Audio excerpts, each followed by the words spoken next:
Well, everyone, um, another AgTech dog walk on this Friday. Something October. Um, I missed yesterday as it was raining and no dog walk. I'm not getting them all muddy. So, anyways, today, um, I want to talk about kind of a concept I think that's going to become more common, and it does have to do with a lot of things in agriculture going on right now. With the markets, really, and then how technology works and all this. But so someone asked me yesterday, where do you think U.S. agriculture is going if the tariffs drop or if this happens, things get back to quote unquote normal. And I said they can't go back to quote unquote normal because it it won't. There's been a lot of lost trust in what we do as a as we're selling a product as a country. Um, Once again, I'm not going to get into all the reasons why. I think you can plenty can see what's all the things why it's happening. Now, where does that go then? So what I said is farmers are going to have to get a lot better at marketing their own stuff. Now, what that means is not what currently is thought. It's like, oh, I'll market my grain to the local elevator. That's basically what a lot of do. Now, I'm not talking specialty crops or anything like that because those guys do market, in different ways. They have to work a little harder. But that's actually where probably a lot of the commodity side might go. And it might not just be, the kind of the countryside or the national side. Sorry. It's probably more so, it might go down to the states. More and more things are coming down to the states. Well, like here in North Dakota, they've done a really good job at marketing just North Dakota crops. You know, the larger commodities, it's not as much, but to a point. But with all the specialty crops that we have, that's what's happened. We've sold, grain to Cuba when there's an embargo because we made a special deal with them and we were allowed to because the North Dakota Trade Commission figured it out and got it done. More and more that's going to have to happen. Um, each state is going to have to put its own unique take on why it's, say, corn is better than someone else's, or wheat is better than someone else's, or soybeans are better than someone else's. That's probably more of what it is, probably on the soybean side, to be honest. And it's also going to come down to the farmers because then they're going to have to help the state say, hey, give us a reason why it's better.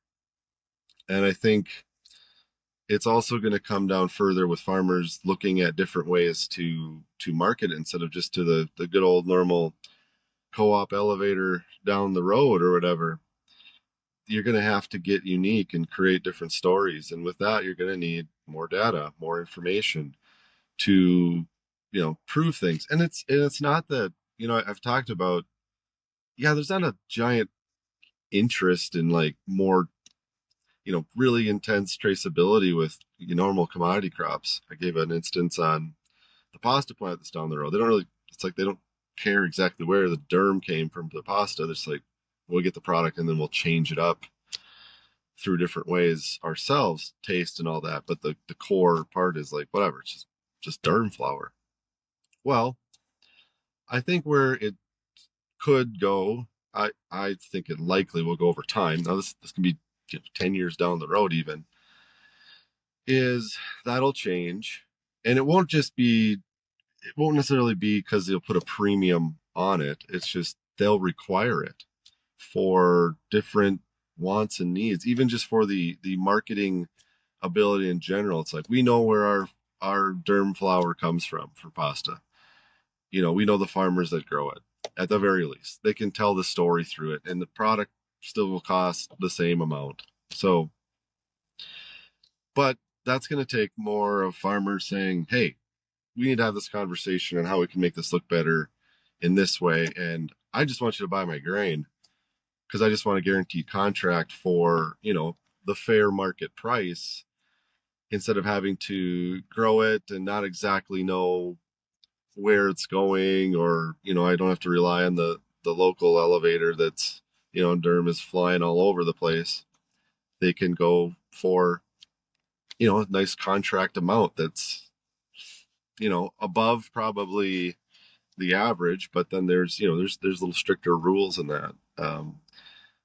Talk to my cousin who farms barley. I mean, he's like, I don't know if I want to deal with Budweiser because they have all these little strict rules and extra things, and it was easier. It was easier to sell to the local co-op, and they took it. They sold it for malting probably to Budweiser, and like they can go around that because they can mix things and do all sorts of things. But when you go direct, sometimes you got to do a little more. Well, okay, to me, I think that's an opportunity. It's like, okay, if they're more picky, and if I can show them how I'm more picky with data and different processes and can do that, and then say, hey, I have all this information that backs it up and why I got it to the grade you wanted. With others, you don't know why the grade got to where it was. I'm showing you.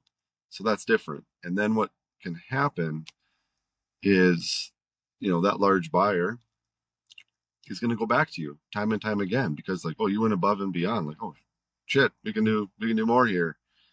Maybe we can tell that story. We can do more. Oh, I'm always going to give you your top end contract. You're getting the first contract, whatever it might be. Farmers are going to have to put a little more effort into marketing their stuff. A lot of guys are used to it here. Other states, not so much. It's you bring it to the, like I said, the bigger elevator. If it's even cattle, it's like, oh, we'll just bring it to the feedlot over there. They'll grab them, blah blah blah.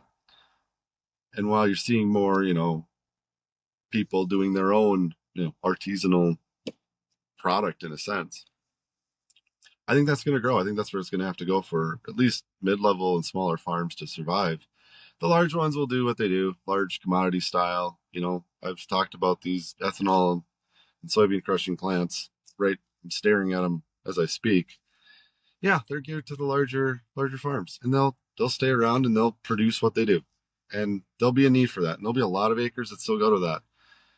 But there's going to be a reduction in the outside marketing of these crops unless either you as a person, as a farmer, or as an ag business change it up a little bit. And it might be the local elevators that are starting like, no, we're marketing ourselves to Japan. That's what we're doing. The local food grade soybean group, that's what they do. They don't sell anything really here. It's over there, but they've done that and become kind of a pool. I think more and more groups are going to have to do that. Farmers are going to have to understand and learn that process if they're not used to it or don't get that. And yeah, and that takes more data. That takes ag technologies to track this and showcase it. It takes larger ag businesses to be able to ingest it and do something with it or hold it or prove it or benchmark it. There's so much different opportunity when you get into that realm, and I think that's how ag needs to go, and it can shift the narrative and be good long term. But yeah, it's a process. But anyways, went a little long today because I didn't have one yesterday, so I'm not sure if this went live or not. It's supposed to. But anyways, I'll put all these videos together as I have the last few weeks on a newsletter and kind of go through it and go from there. But a lot more coming. I got some fun stuff coming up. So stay tuned, but see you later. Have a good weekend.